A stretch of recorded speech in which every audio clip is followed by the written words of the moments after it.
जय हिंद। आज किसानों ने दिल्ली की ओर जाने का मन बनाया है, तो इसी से जुड़ी सभी बातों का आज हम विश्लेषण करते हैं।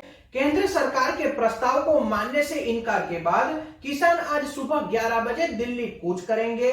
इसके लिए शंभू बॉर्डर पर हाइड्रोलिक क्रेन, जेसीबी व बुलेट प्रूफ पॉक-10 जैसी भारी मशीनरी किसानों की ओर से लाई गई। वहीं दूसरी ओर पंजाब हरियाणा हाई कोर्ट ने किसानों की कूच को रोकने के एक तरह से कोर्ट के द्वारा ही आदेश पारित किए गए कि केंद्र सरकार के कहने से आज हाई कोर्ट ने किसानों को रोकने का आदेश पारित किया है। पंधेर ने कहा है कि हम आगे बढ़ेंगे और पूरी दुनिया हमें शांति से आगे बढ़ते हुए देखेगी। अगर सरकार को लगता है कि किसानों को मारने से उनकी समस्या हल हो जाएगी तो वह ऐसा कर सकती है, लेकिन हम शांतिपूर्वक आगे बढ़ना जारी रखेंगे। यानी किसानों की ओर से शांतिपूर्ण तरीके से आगे बढ़ने का आह्वान किया है। किसान आंदोलन 2.0 में किसान संगठन एकजुट नहीं दिखाई देते, बल्कि धड़ों में बटे हुए दिखाई देते हैं। खास बात तो यह है कि सभी किसान संगठन की मांग एक ही है कि एमएसपी पर गारंटी कानून लागू किया जाए, यानी संसद इसके लिए कानून पारित करे। संगठनों के विरोध के तरीके अलग अलग हो सकते हैं। संगठन अपने अपने तरीके से सरकार के खिलाफ मोर्चा खोले हुए हैं, लेकिन पंजाब के किसानों की दिल्ली कूच के समर्थन में सभी लोग बटे हुए दिखाई देते हैं।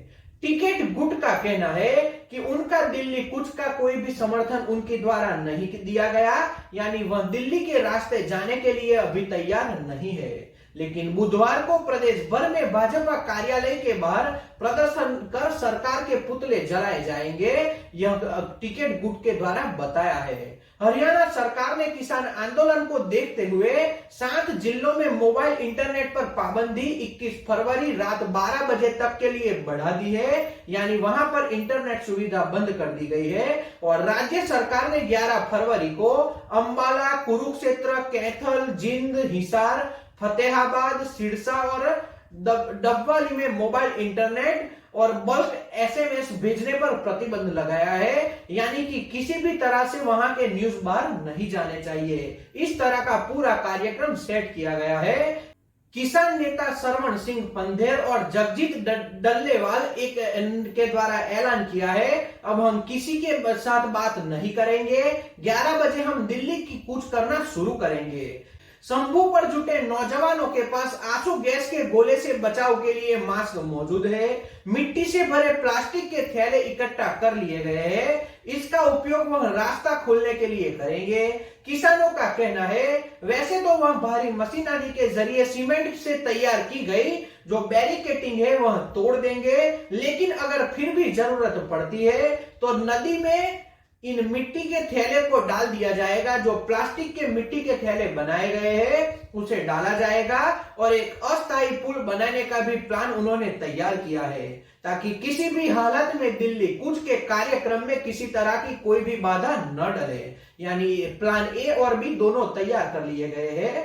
केंद्र सरकार के प्रस्ताव को मानने से इनकार के बाद किसानों ने कल शंभू बॉर्डर पर हाइड्रोलिक क्रेन, जेसीबी व बुलेट प्रूफ पॉक-10 जैसी भारी मशीनरी लाई थी। वहीं दूसरी ओर पंजाब हरियाणा हाईकोर्ट ने किसानों की कूच रोकने के आदेश पारित किए थे।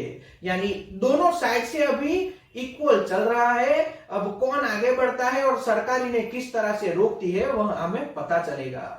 केंद्र सरकार ने अनुमान लगाया है पंजाब हरियाणा सीमा पर 1200 ट्रैक्टर ट्रॉलियां, 300 कारें, 10 मिनी बसों के अलावा छोटे वाहनों के साथ लगभग 14,000 लोग वहां पर अब एकत्र हो चुके हैं। और इसके लिए पंजाब सरकार को अपनी कड़ी आपत्ति से अवगत केंद्र सरकार ने करवाया है। पंजाब सरकार को भेजे एक पत्र में केंद्रीय गृह मंत्रालय ने यह भी कहा है पिछले कुछ दिनों से राज्य में कानून व्यवस्था की बिगड़ती स्थिति देश के लिए चिंता का विषय है और केंद्रीय गृह मंत्रालय ने कानून तोड़ने वालों के खिलाफ पंजाब सरकार को कड़ी कार्रवाई करने के आदेश भी दिए हैं। अब किस तरह से इन दोनों में जो आदेश पारित किए हैं उसका अमल होता है वह हमें देखना है। डीजीपी पंजाब के निर्देशों पर किसानों को शंभू बॉर्डर की तरफ भारी वाहन और जेसीबी को लाते समय रोकने के दौरान शंभू थाना के एसएचओ और एक अन्य अधिकारी जख्मी हुए हैं। पटियाला शंभू थाना के प्रभारी इंस्पेक्टर अमनपाल सिंह विर्क और मोहाली के एसपी जगविंदर सिंह चीमा बहुत जख्मी हो चुके हैं, जिन्हें नजदीकी अस्पताल में भर्ती भी करवाया गया है। यानी पंजाब सरकार की ओर से इन अफसर जो जख्मी हुए हैं उनके नाम भी बताए गए हैं। अधिकारियों ने शंभू बॉर्डर से करीब 5 किलोमीटर पहले नाकाबंदी की हुई थी, जहां पर यह वाकया हुआ है। यानी दोनों गुटों में भिड़ंत हो गई। थाना प्रभारी अमनपाल सिंह विर्क के घुटनों पर भारी चोटें आई है। हरियाणा के डीजीपी द्वारा पंजाब के डीजीपी को पत्र लिखने के बाद पंजाब के डीजीपी ने खनौरी और शंभू में पंजाब हरियाणा सीमा की ओर जेसीबी, पॉकटेन, टिपर, हाइड्रा, अन्य भारी मिट्टी हटाने वाले उपकरणों की आवाजाही को रोकने के आदेश पारित किए हैं। यानी कि एक और हरियाणा और पंजाब के डीजीपी भी एक दूसरे के साथ पत्र व्यवहार कर रहे हैं। पंजाब हरियाणा हाईकोर्ट ने किसानों के प्रदर्शन के तरीके पर आपत्ति जताते हुए कहा, मोटर वाहन अधिनियम के तहत राजमार्ग पर ट्रैक्टर ट्रॉलियों का उपयोग नहीं किया जा सकता, लेकिन किसान इन पर अमृतसर से दिल्ली तक यात्रा करना चाहते हैं। यानी एक तरीके से यह लोग कानून को भी नहीं मानते।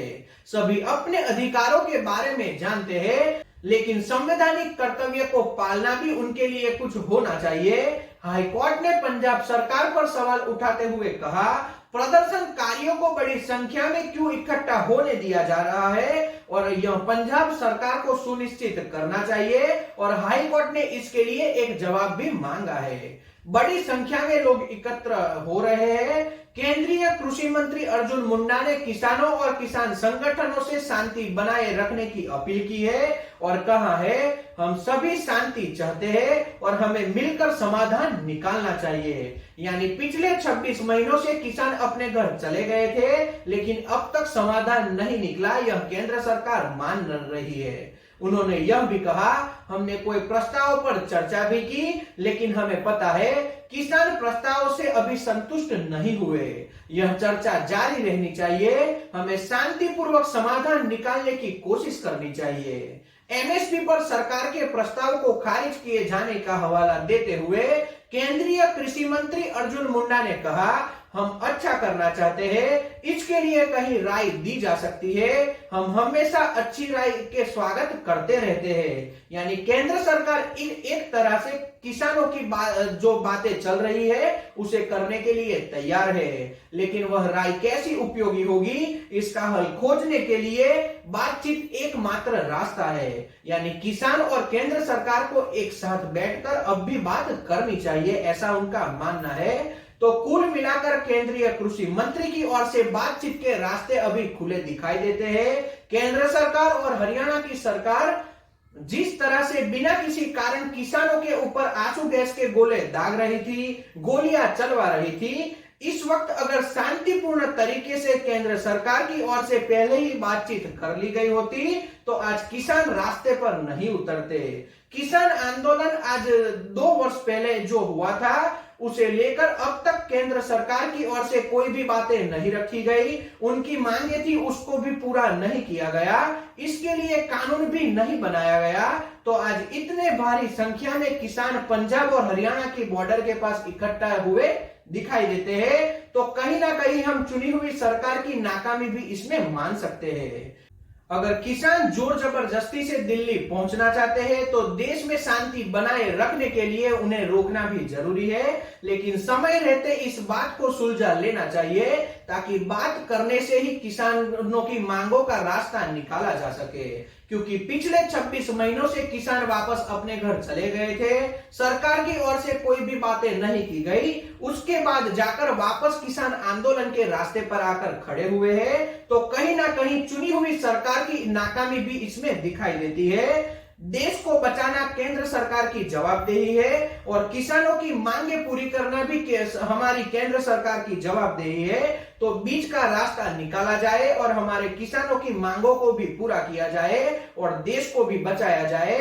कुछ इस तरह से केंद्र सरकार को इस वक्त काम करना होगा, ऐसा हमें लग रहा है। तो आज का विश्लेषण यहीं तक रखते हैं। अगर यह विश्लेषण आपको पसंद आया हो तो वीडियो को लाइक और शेयर करें, चैनल को सब्सक्राइब करें और घंटी के बटन को दबाना बिल्कुल ना भूलें ताकि आने वाले वीडियो का नोटिफिकेशन आपको सबसे पहले मिल सके। तो आज का वीडियो यहीं तक। जय हिंद।